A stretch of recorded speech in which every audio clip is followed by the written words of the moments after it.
3 chimes mean good times on NBC. You're invited every Saturday over most of these NBC stations to a 1-hour concert by the renowned NBC Symphony.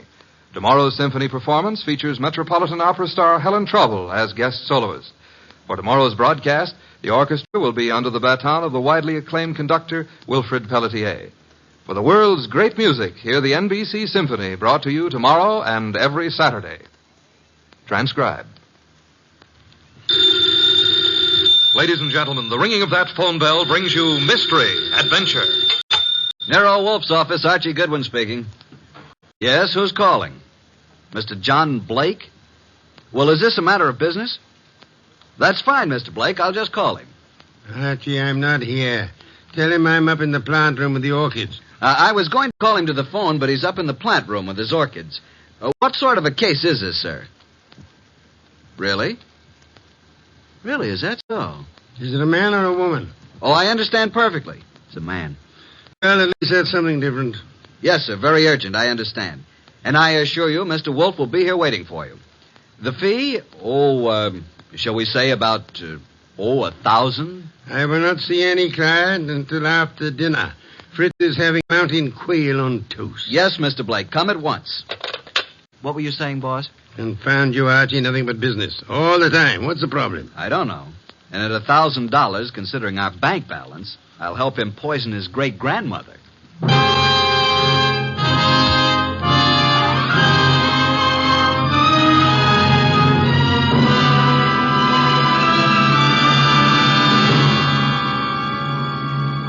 Ladies and gentlemen, it's that renowned genius who is the bulkiest, balkiest, most ponderous, and most brilliant detective in the world. Yes, none other than that chair-borne mass of unpredictable intellect, Nero Wolfe, created by Rex Stout and brought to you in a new series of adventures over this NBC network in the person of Mr. Sidney Greenstreet.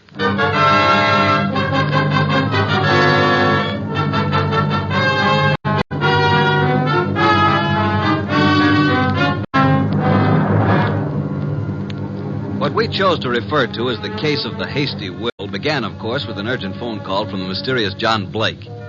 At the moment, Nero Wolfe was seated in his chair, which was specially built for his 300 pounds, and I was giving him a lecture on the importance of money. Archie, that will do. I'm not interested. You will be when you learn you can make no more purchases of beer and Skittles.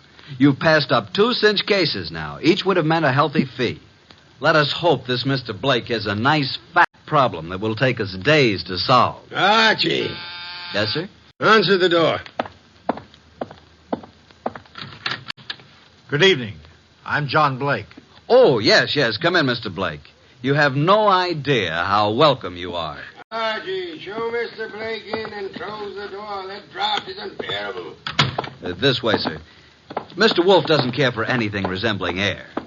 Oh, I'm Archie Goodwin. Good evening, Mr. Blake. Mr. Wolfe, I have a little business for you.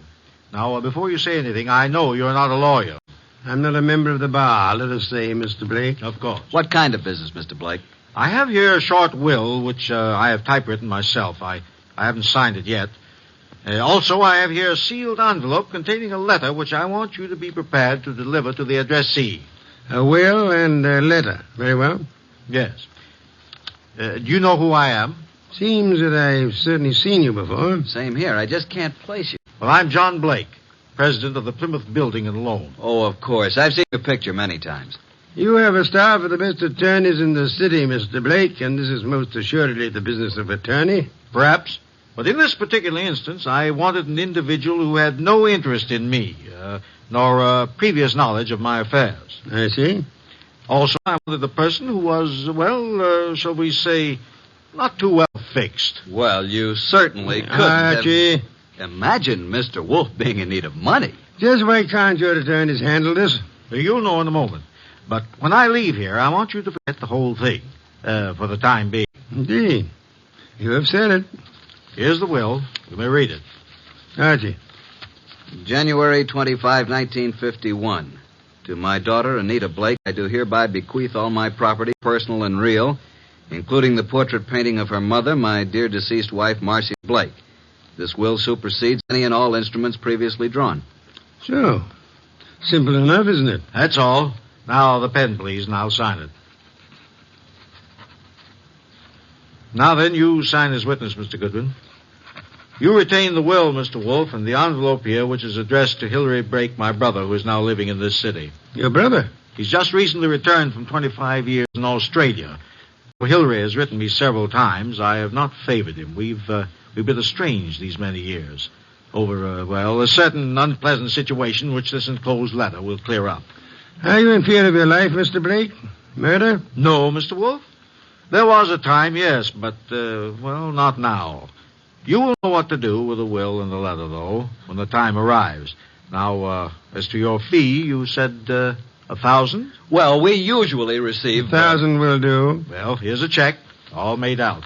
If you're thinking of suicide, Mr. Blake, we must warn you. If you don't care to go through with this, please say so. I'm not planning on suicide, I assure you. We have taken the job, Mr. Blake. And good evening, gentlemen, and thank you for your kind indulgence. Well, that's the simplest little 1,000 we ever made. I believe, Mr. Goodwin, you're going to be quite surprised. I want you to get acquainted with John Blake's secretary. You will more than earn this 1,000, young man.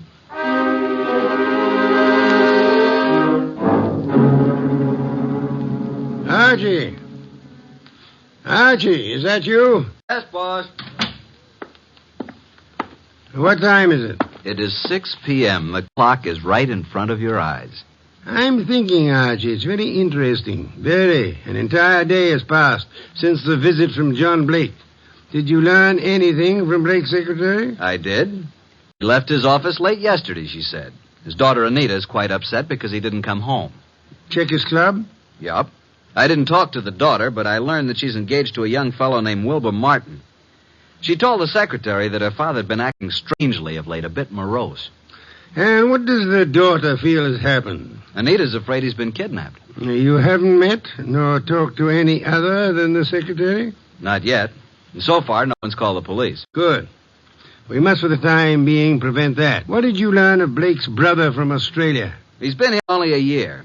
They've met only once or twice since his return. The secretary thinks the breakup was because of their love for the same woman. Hilary became very wealthy in Australia. Very well, Archie. It is time for you to visit Miss Anita Blake at her home. I'd love to, boss. She's a mighty purty gal. Phooey. Archie, you can do me a great service. Anything. Be sure to close it tightly as you leave. Close what? The coal chute, of course.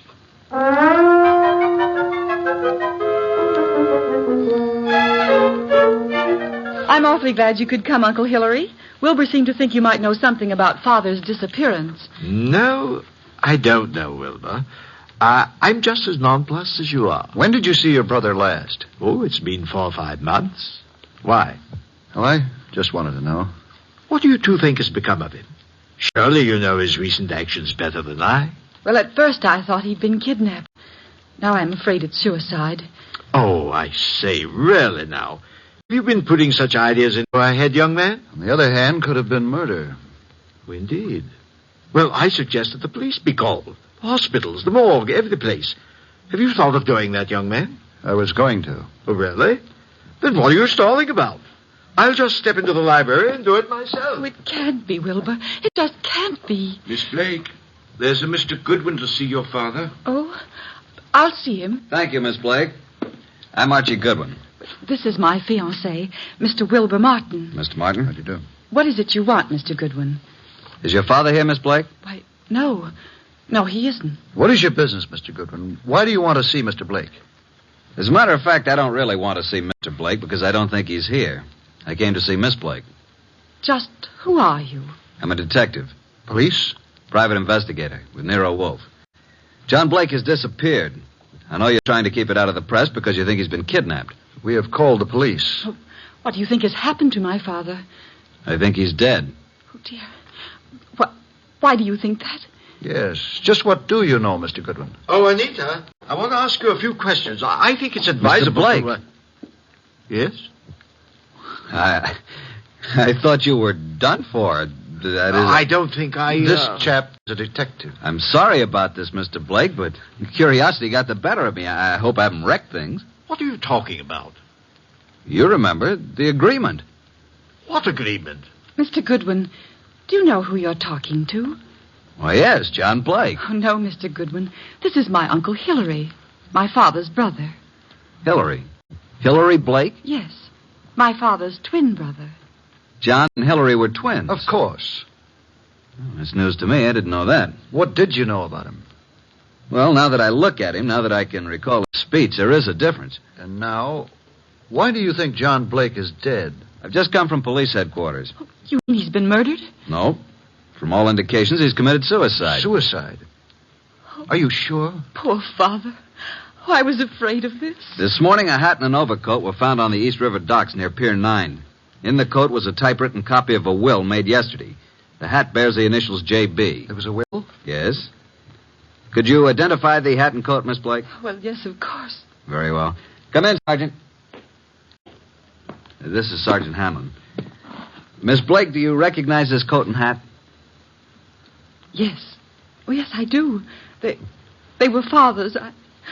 Oh, Wilbur. Suicide? I can't understand it. But the hat and coat are not conclusive evidence. What about the will found in the pocket? Show them the will, Sergeant. Read it, miss. You read it, Wilbur? To my daughter, Anita Blake, I do hereby bequeath all my property, personal and real, including the portrait painting of her mother, my dear deceased wife, Marcia Blake. This will supersedes any and all instruments previously drawn. But no signature. I have the original. Here you are. Where did you get this? Notice the signature of the witness? Archie Goodwin. You witnessed his signature? In Nero Wolfe's office. But Mr. Blake had his own attorneys. Nevertheless, he came to Mr. Wolfe to take care of the will. If we hadn't recognized him from his photos in the papers, I wouldn't have witnessed the signature. Anita, is this your father's handwriting? Yes. Yes, it's his, all right. But this still isn't proof that he's dead, nor that he committed suicide. No corpus delicti. And the body may not be found for days. But this evidence we have here certainly indicates that a body will be found eventually. Maybe not, Mr. Goodwin. It's possible they could have... What were you going to say? Nothing. Miss Blake, in a way, I blame myself for your father's death. How do you mean? I had a sort of premonition. It's obvious now why he came to Nero Wolfe. Is it? He wanted someone who didn't know him personally. His own attorneys would have been able to see through his plan and prevent his carrying it out. But he made a will. Why did he draw this new one? Yes, that's what I don't understand. Well, I still am not convinced that he committed suicide. Mr. Blake, here is a letter he asked to be delivered to you. Oh, well now. Perhaps it will shed some light on the problem. What does it say, Uncle?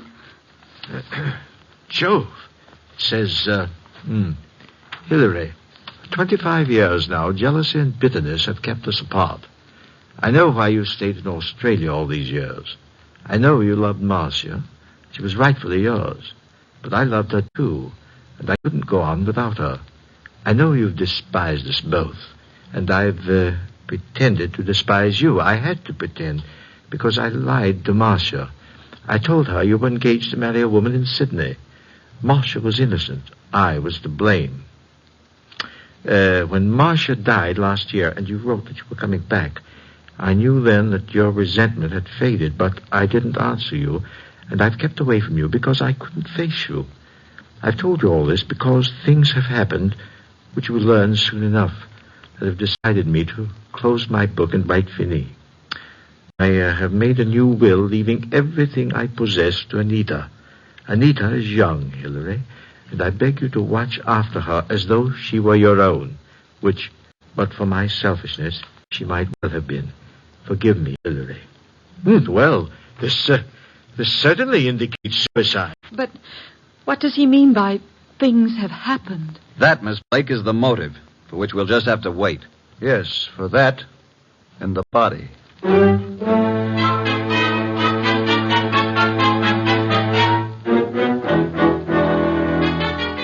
Well, boss, up here in the conservatory a bit early, aren't you? How are the orchids? Oh, it's a nice sunny morning. Even though it is around 0 outside, the sun is fine for them. And behold, Archie. Huh? What is it? The Dendrobium sclerostel. Yes, indeed. What about it? Showing 2 buds. Most encouraging. Indeed so. Boss, I can't take the steam heat here.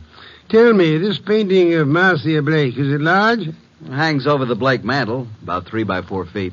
I find it most intriguing that John Blake should mention the painting in so short a will. And Hillary, does he seem to offer any suggestion on this problem? He has very little to say. Wilbur has definite ideas, and he's in there pitching all the time. He has a rather unpleasant way about him, though. You have talked with Inspector Kramer? I have. And asked Miss Anita and Hillary to meet you at the morgue to look at the body? Right. And I left Wilbur out of this gathering. This body is practically unidentifiable, huh? In Kramer's opinion, it is. After you're finished down there, I'd like to have a chat with this Wilbur Martin. Okay, but you'll get nothing out of him. I've tried. Archie, you're becoming so conceited. Soon I fear I'll have to fire you. If it were summer, I would forthwith resign. Run along and close our coal chute behind you.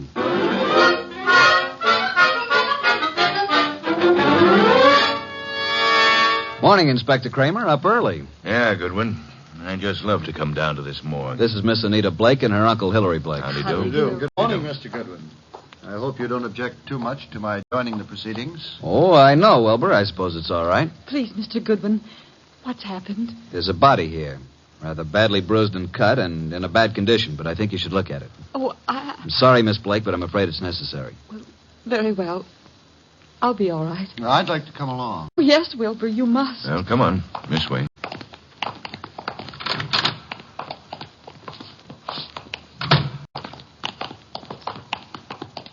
Well, here we are. Wilbur. Oh. What do you say, Miss Blake? Oh, Now get hold of yourself, Anita. Please, you must. yes. Yes, that's Father. And you, Mr. Blake? It's certainly hard to say. It looks as though it might be John. Was there no means of identification on the body? No jewelry or... Father never wore any jewelry. There was nothing but this suit here. Nothing in the pockets. Yes. That's Father's suit, all right. I know. Oh, why? Why did he do it? Come along now. That's all for today.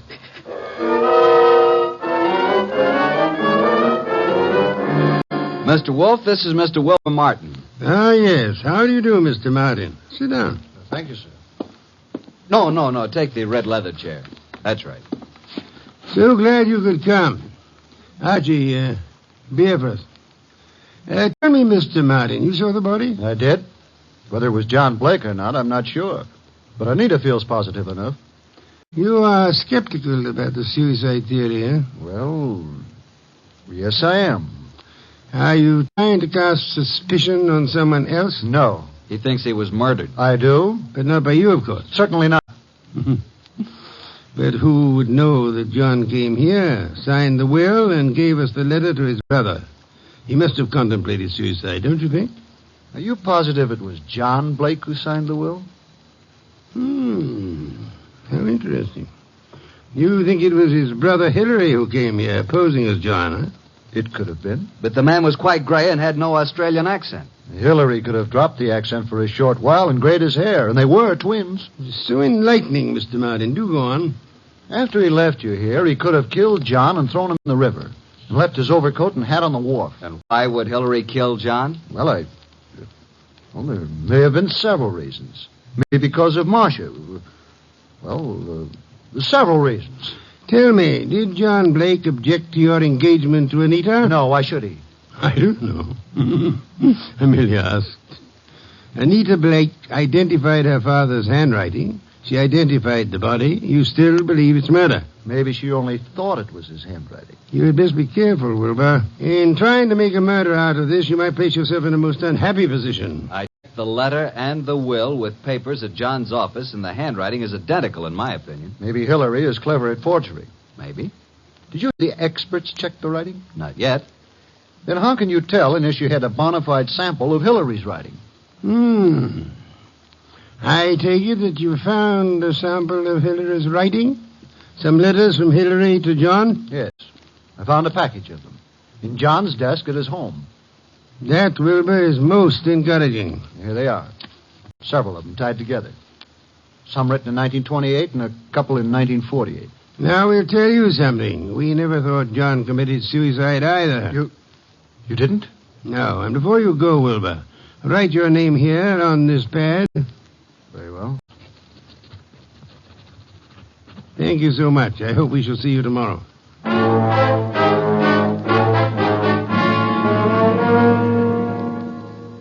Well, I'm surprised, Inspector Kramer, to see you out in such inclement weather. I like the cold spells. Sit in the red leather chair. Yeah, thanks.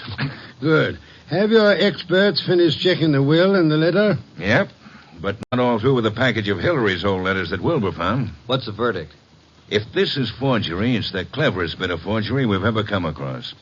My men say the will and the letter you received appear identical with the specimens from John's office. Indeed, the will and the letter then do seem to have been written by John Blake. Yes, but on the other hand, and this is unusual, by comparing this letter from John with a letter Hillary wrote from Australia in 1948, we found characteristics in both men's letters which were definitely similar. Then, Inspector, you feel that Hillary might have written the letter and signed the will. That it was Hillary who came to my office? It's a tough thing to prove, but I think that's being on the right track. Inspector, what about the rest of the package of letters I got from Wilbur Martin? They're still working on those down at headquarters. What about young Wilbur? So far, can't see much in him to worry about, but it's a bit early. Archie, phone out to the Blake mansion and tell Wilbur Martin that we've uncovered the whole thing. And if Wilbur's in on it, he'll be gone before you get there. We can pick him up later. Okay. I'll let you know about the rest of Hillary's letters. Good. We won't phone out there until you're finished. I'll call you as soon as possible. Archie, I want you to look into the affairs of the Plymouth Building and Loan Company. See what you can learn about the actual stability of the company. Okay. Boss, please put on your muffler and overcoat and open a window. A candle couldn't burn in this place. Yeah. I'm on my way.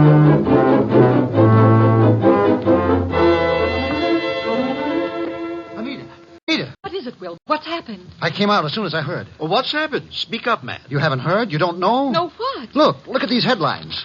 Plymouth Building and Loan crashes.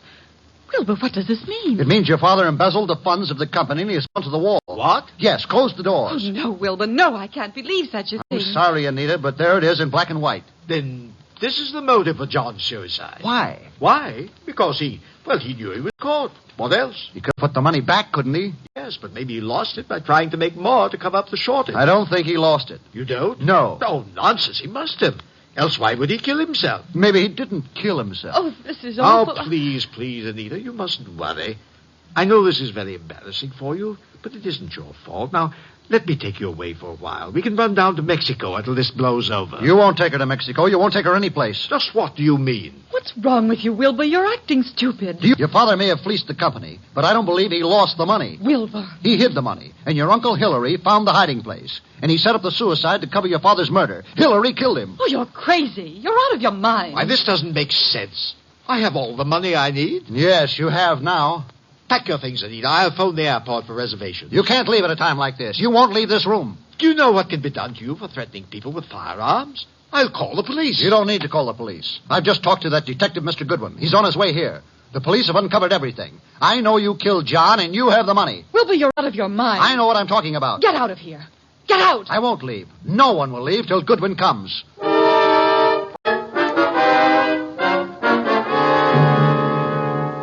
Archie, come in, Miss Blake. Mr. Blake, Mr. Martin, glad you were all able to accept my invitation. You too, Inspector Kramer. Yeah, I know how glad you are I could be here, Wolf. Please be seated, folks. Hillary was going to Mexico on the next plane and taking Anita with him. Mexico? John Blake stole the money from the company, but Hillary found out about it and killed him. Mr. Wolfe, this is utter nonsense. Mr. Blake, Inspector Kramer's handwriting experts have examined the will and the letter left with me. They have also checked them with your recent letters from Australia. Indeed. And your letters from Australia show a definite resemblance, having the same characteristics as the letter and the will you've given me. You mean you think that I signed the will and wrote the letter? Definitely. Ridiculous. But there's something else. The will mentions a painting of Marcia Blake, Anita's mother. Archie, where is that painting? Did you bring it? It's here. Bring it in here, Sergeant. Just a moment. I hope you don't mind, Miss Blake. What are you doing to it? Tearing off the paper backing of the picture? Yes, and there you are. There's the reason for the whole thing. Bonds. Pasted in the back. Thousands of dollars in negotiable bonds. Then Hillary did know about the money. He killed John for all this. He had Anita order the picture to be credited for shipping. I did no such thing. Nevertheless, you didn't kill John Blake. Certainly he did. Look at these two letters from Hillary Blake to John here in America. What are the dates? September and November 1948. Those were supposedly Hillary's most recent letters to John. And look at these letters, June and July 1928. Notice any difference? All are signed by Hillary, but the ones dated 1928 are not at all like the ones written in 1948. Not the least similarity. The ones dated 1928 were written by Hillary. But those dated 1948 were written by John. By John? How do you mean? Carry on, Inspector. You're under arrest, Mr. Blake. Not for murder, because there's been no murder. You're under arrest on a charge of embezzlement. Embezzlement? Oh, but how can And you, Miss Blake, are under arrest as an accomplice. What? I don't understand. Mr. Wolfe. Wilbur, you yourself unearthed the old 1928 letters, really written by Hillary from Australia. The recent letters are not in the same handwriting. They were poorly forged by John in 1948. Furthermore, we checked with Australia and learned that Hillary Blake died in Sydney 10 years ago. And this man here is really John Blake, posing as Hillary to escape the penalty for looting the company. Anita. It just doesn't seem possible. Anita knew all about it, and they might have gotten away with it if they hadn't come to us, Archie. What a fantastic plan. I'm giving you back your $1,000, Mr. Blake, but I'm afraid it won't do either of you much good now. Thank you so much, Inspector Kramer, for dropping in.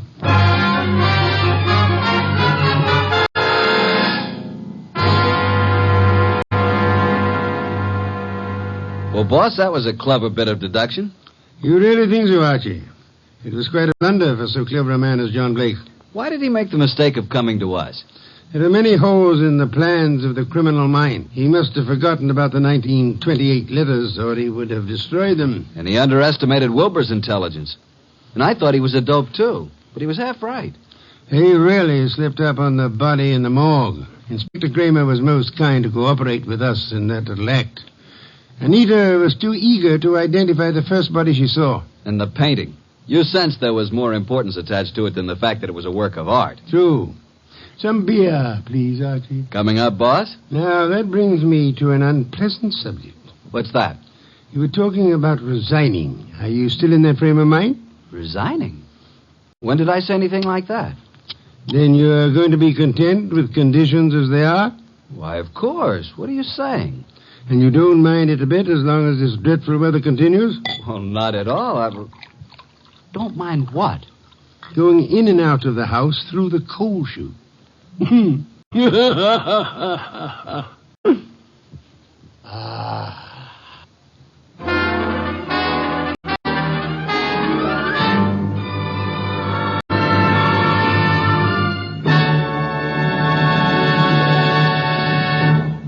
You have been listening to The New Adventures of Nero Wolfe, starring Sidney Greenstreet.